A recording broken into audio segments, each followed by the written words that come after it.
tonic, sorry. Mediant is a third above the tonic, and the submediant is a third below the tonic. And dominant is a fifth above the tonic, and a subdominant is a fifth below the tonic. It so happens, so if you have tonic, go up a fifth, you get to the dominant, 5, dominant. You go down a fifth to 4, and you get to the subdominant. So that is true. The dominant is a fifth below the tonic. The subdominant is a fifth below the tonic. But also the 5 and the 4 are right next to each other. So the subdominant is one step below the dominant also. So there are two ways to think of that subdominant term. It can either mean a fifth below the tonic, or it can mean the step right below the dominant, subdominant. Could you think of it as 1.5 steps above tonic? No. The subdominant? Yeah. No, it would be a fourth above the tonic. So think in the key of C. Yes. You're talking about F as the subdominant. Yeah. So C to F is up a fourth or down a fifth. Do you remember inversions from Theory 1? If I take a major third, C to E, for instance, and I invert it, E to C, what is the interval from E to C? 6. What kind of 6? It is a 6. Because the numbers have to add to 9. A third, when you invert it, you say 9 minus 3 is 6. So a third inverts to a 6, a second inverts to a seventh, a fourth inverts to a fifth, a unison inverts to an octave. Nah, it's kind of. It depends. I guess. What else? What would it depend on? There's no other thing No, I it was could. just thinking of actually inverting it. As in, An inversion is kind of taking one of the notes and displacing them by an octave. yeah. There's one way to describe. I mean, that's a technical description of what an inversion is. So if you have two notes that are the same pitch and you displace one of them an octave, then you end up with an interval of an octave. I was thinking of the literal definition of invert. I think this is the literal definition, but That's the musical. Like to turn it upside down. okay. Well, Yeah.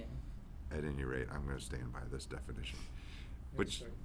it doesn't. We don't have to all have the same definition, but we all need to be able to get to the same answers with these things. So the numbers, you make the numbers add up to 9 for an inversion, and then with the symbols, you flip them. So if it's perfect, you don't flip it. So a perfect fourth inverts to a perfect fifth. Perfect stays perfect. A perfect unison inverts to a perfect octave. Major and minor ones flip. So a major third inverts to a minor sixth. A major second inverts to a minor seventh. Everybody good with these? Major sixth inverts to a minor third. A minor sixth inverts to a major third. Yeah. I gotta study up on Aurelia a bit more, but yeah. Well, just remember you flip the symbol, unless it's perfect. You flip the symbol and you add up the numbers to 9. That's really the only two things you need to remember. Dr. Myers always said, never stop using Aurelia. So. Do Well, you still have access to it? Yeah. Wait, did it never expire? Not for me. Did yours? On my computer. I always just assumed that it did. Maybe. No, I think it's like until we are out of the SGLCC system. Oh, okay, that's good to know. So we use it. musictheory.net works well too. Similar kind of skills and drills Okay. and information, and it's free. I like that website a lot. There's another Italian one called Teoria, which I think is don't like that Italian. one. I haven't looked at it very much. It's a very complicated interface. I lost my train of thought. What was I talking about? Mm-hmm. We were talking about how. Inversions. Yeah, Thank you. You have to add up to 9 on Okay. social science. Numbers add up to 9, and the quality inverts, unless it's perfect. Perfect stays perfect. So this works for diminished and augmented too. A diminished third inverts to an augmented sixth. A diminished fifth inverts to an augmented fourth. Diminished and augmented flip, the numbers add up to 9. Major and minor flip, the numbers add up to 9. And then inversions are pretty easy. Let's talk through one of these just for shits and giggles. If I have a C going to an E, that interval is what? Major second. No, major third. A major third, yeah. Yeah. Okay, now I'm going to take the C and the E. I'm going to put the C up on top. Now I'm going to ask, so major third inverts to minor 6. We already know that. But let's just map it out and talk through the process of how you would determine the interval from E to C.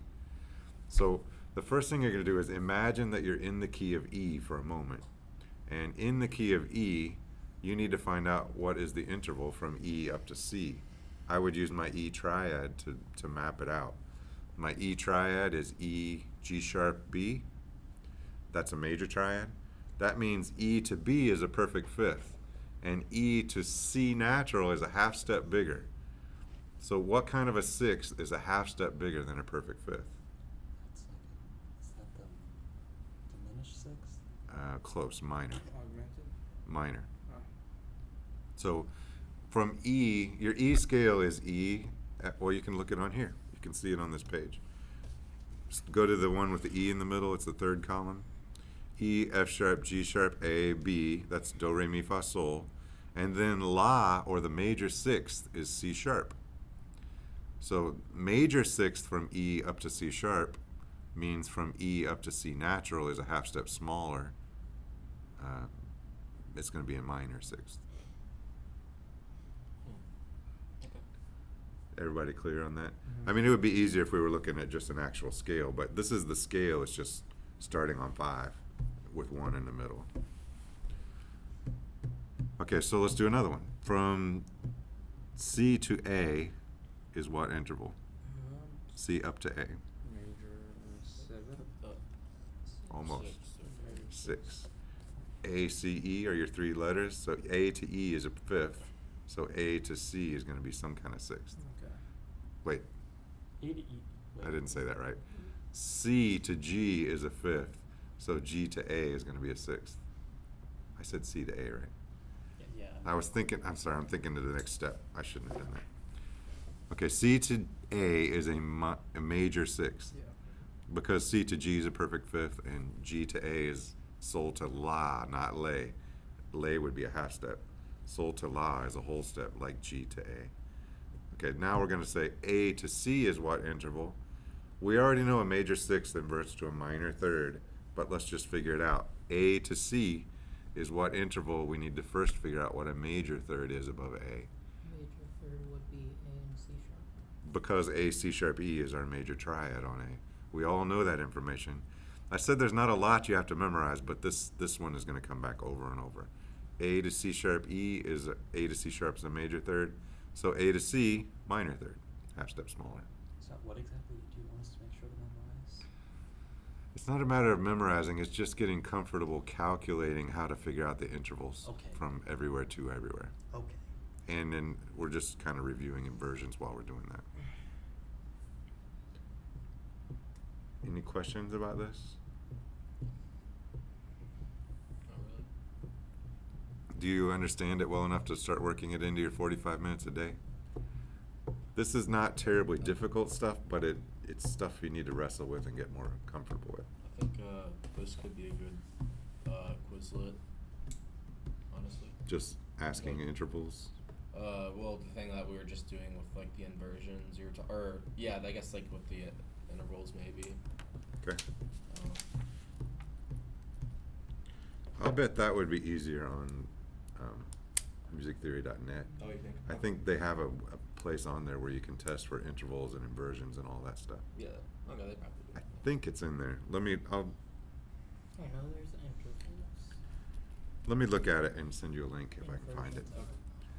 Maybe I'll try to get a whole page of links to fundamental skills on Quizlet or Music Theory. Like wherever I'll find links and send you to them. All right. I haven't got all that quite mapped out yet. I think I have a video linked already in our links page that goes to my video on intervals. So it might be good to go back and watch that if anybody wants to see it. almost all those Theory 1 topics, I have a full video of my lecture on it that's linked in that page. So anything that's shaky, go watch that video, and then if you have any questions, come and ask me. Also, I would like you to get in the habit, let me get your thoughts on this. I'm thinking about having you all text me one question every day for a grade during your 45 minutes of, everybody's doing 45 minutes a day? During that time, I would like to have you all send me a question from what you were encountered that was difficult, and then I will build these lectures from your questions, as well as kind of steering where everybody's putting their work. What is a triad? You could ask that question, but I mean, whatever. It doesn't matter what you ask. The idea is everybody is doing it. I'm verifying that you're doing it every day, and that you are, whenever you run into something difficult, there's a mechanism there for you to bring me in and have me help you find the answer. Not no one. You have texted me, and Colleen texts me regularly, but that's because she can't be here. You have texted me before, I think. I usually email you whenever I have a Okay. question. I've never texted you. Well, I do have your number though. the reason I don't get into email every day, just because I got my hands full with grading and a bunch of other stuff. I have 6 classes running now, but texting comes into me all day. What I was suggesting to Colleen was, she's doing some score analysis. I said, just keep a red pencil with you when you're working, and if you find something difficult, rather than sit there and spend a half hour trying to figure it out, when you run into something different, take your red or your green pencil or whatever we've agreed on, circle the thing that's giving you trouble, and then take a picture of it and text it to me. And I can get you an answer in, usually it'll be 5 or 10 minutes. I'll be able to say that is a 5/7 chord, or I can tell you the exact answer to whatever your question is, and then you can keep working. So Can I text you during the test? you can text me. Well, no, you can't use your phone during a test. I guess we're getting about time to have a midterm too, aren't we? I need to start thinking about that.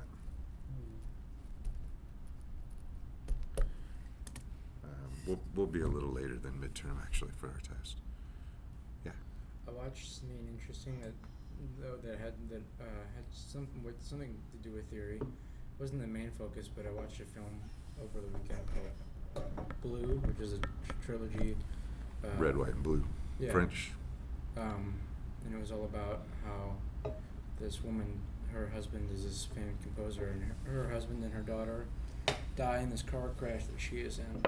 And her husband was writing this piece, was in the middle of writing this piece with her for the unification of Europe in the late 80s, early 90s. And I don't want to hear a lot of spoilers because I still want to watch that I'm film. just I haven't saying seen them yet. they show a lot of writing of finishing of a specific piece, and there's a lot of I didn't know it was see about a every- composer. you That's see interesting. everything. Yeah, it's really Good. cool. I was curious. I have those in my queue, but I haven't seen them yet. You should watch it. It's interesting. I've been planning to watch them for like 20 or 30 years. I think that film was out in the 90s. 93. Yeah. So if anyone's curious wants to watch someone writing in action and thinking about theory. I'm talk really about eager it. to watch those films, but I haven't seen them yet. Okay, take this page, start working at it. You gotta get, our goal with this, with the polka exercise, with this one, with the A and V sight singing stuff, with the flashcards, all this stuff is meant to help you strengthen those fundamental skills. You see, I'm asking you the same questions over and over again. I say, what's the major triad? And then we start manipulating it, doing something with it. Major triad, and then using your major triad to get to all your scale notes information, which is kind of what this is asking you. Those are the foundational skills that are going to make everything else we do easier. So I'm trying to give you all the possible ways to improve those skills that I can while we're in class. I had a really interesting, Colleen and I spoke for about an hour last night on video chat, and we talked a lot about score reading. I want to hear some more information about how your experience was with reading the score. Colleen told me she was having trouble with lining up what's on the page. She didn't hear our introduction that we had in the full class, but she was having trouble keeping her place as she was reading and not getting kind of lost in the time as she was following along with the score. That score? This score, yeah. Yeah. That's what she's talking about. I mean, I feel a lot better with it now than I did when we first started. I feel like once I actually like start counting and like looking at like the time signature, it like helps me keep my place like a lot better. It makes you count, right? In Yeah. order to keep your place, you need to be counting. That's the whole reason that I asked you to start doing that, Mhm. because it makes you make that connection. That's good. Yeah. About a week and a half ago, I was like really frustrated to the point where I could have thrown my book down, but I didn't. And I Good. took a break, and then I started to look up some YouTube videos, and I actually found a video of Quincy Jones explaining how to read scores and going through it, and this is late 70s, and that helped me out a lot. And Send me a link to that if you run Okay. across it again, because Yeah. I'll put that in for the whole class. That's good. It's interesting. Yeah, Quincy Jones is a really interesting guy. Has anyone seen Parks and Rec, the show? Mhm. His daughter was on that show, Yeah, she plays him. the nurse. Yeah. And he produced like a bunch of Michael Jackson albums and stuff. And Did you have a then question? George No. Benson. George Benson too. Yeah. Lots of those 80s jazz and funk guys. He was the one producing their albums. I have been listening to a lot of funk music lately, which I've always kind of liked funk. I even played in a funk band for a while, played congas in them. But lately I've been listening because I have a lecture coming up on Indian classical music. So this is an Indian drum, and I've been practicing it. I keep it in my kitchen. Every day for about an hour, I turn on funk music and I just start playing this drum to learn how to interact with the music. And then I'm hopefully going to do a live demonstration in my lecture when I do it on how to play this drum. So the cool thing about this drum is you can't hear it very well unless you get a microphone up next to it, but this creates a really low, like a bass guitar kind of a sound when you have a microphone on it. And you can actually play, you can play actual bass lines as if you were playing a bass guitar. And then the right hand does all these like fast, you split the hand into two parts, and you go back and forth as if you were playing with two hands. You're just using two parts of your hand and you're turning your wrist instead of right and left. I found that it can be more difficult to play that than play actual bass guitar sometimes. Well, this is kind of like playing a fretless bass guitar that only has one string and about a sixth interval, maybe an octave interval. But you got to like squeeze to get up to the octave. So, I mean, it is like a bass guitar except a fretless one. Harder, I think. In some ways. I mean, in some ways I can only play in certain keys because the tone, it's not completely flexible. But the keys that I can play in, you know, like if you play guitar, you probably play a lot in C and G, and you don't play a lot in the key of B flat because it's hard to do on guitar. Not impossible, but it takes a lot of skills that most beginning guitar players don't have. Okay, so reading the score, keeping your internal rhythm is a key. I think we talked about that one in class. Getting relaxed to the sense where you can just kind of see the shape. If I open to a random page here, let's not be too random, let me find something interesting. Okay, so let's say we're on this page and we're reading along. The first thing you want to glance at or notice is that you've got a staff up here and a staff down here and a break in the middle. So you're going to read across and then you're going to read across down here. I'm sure you've all figured this out if you've been reading these. But then the thing that I want to look at is, notice right here, do you see this chord jumping out in the middle? Yeah. Right there, it's like the full ensemble hitting the same chord at the same time. Well, as you're reading up here, you can kind of see that note coming in the future. So as you're reading along here and you're going time signature is. You're going 1, 2, 3, 4, 1, 2, 3, 4, and you're kind of clicking across the bars with every 4 beats. Well, as you get down here, you got a lot of gap, and then there's one big note coming up soon. You want to see what it's on count 2. So when you get to this bar, you're going to hear, if you're conducting, you're going to give 1, 2, 3, 4, 1, 2. You're going to like help them know that it's 2. You don't have to learn the conducting part. But you need, as you're reading the score, you need to be counting along 2, 3, 4, 1. Like, I know where that 2 is going to be. If you can do that, that's the advantage of reading a score, practicing this stuff and getting better at it. You can go to IMSLP and get a score to any famous piece you want to, other than, if it's more than any famous piece before like 1920, you can go and download for free and read along with the recording on YouTube. That include, anything before 1920 is Bach, Mozart, Beethoven, Brahms, Haydn. Misc.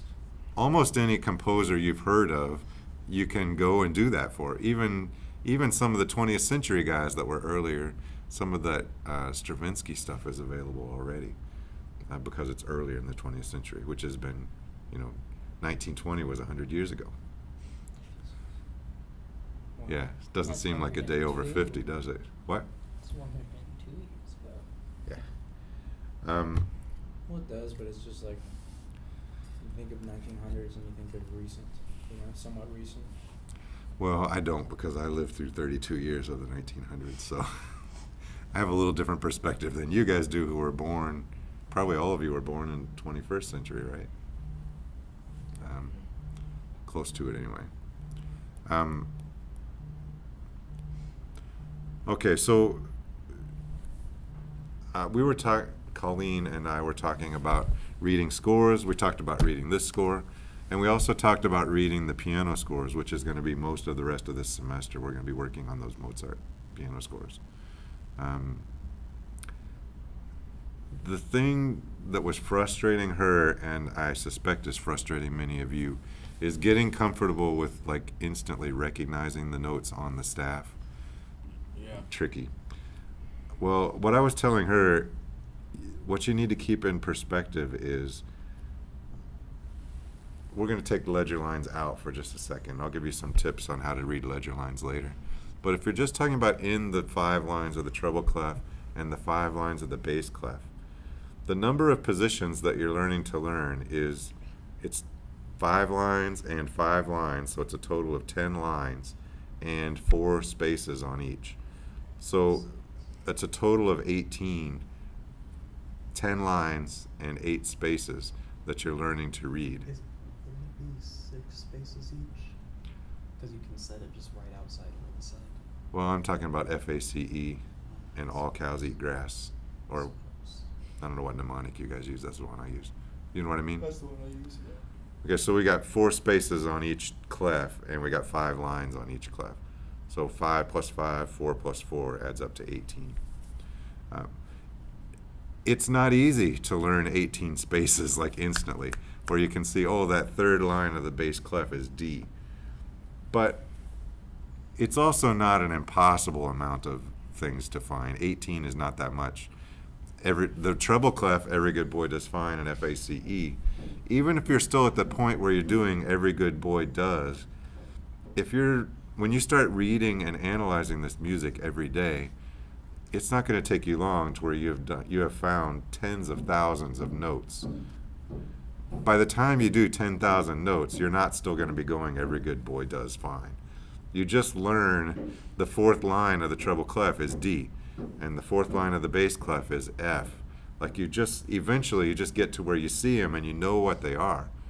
When you get to that step, it's exciting. This is maybe the most exciting point of the whole 2-year class. When you get to that point where the note names just jump off the page at you in both clefs, then you look at it and you try to figure out what the chord is. You're not seeing a bunch of random notes that don't mean anything. You're looking and you're saying, okay, this is G, B, D, and F.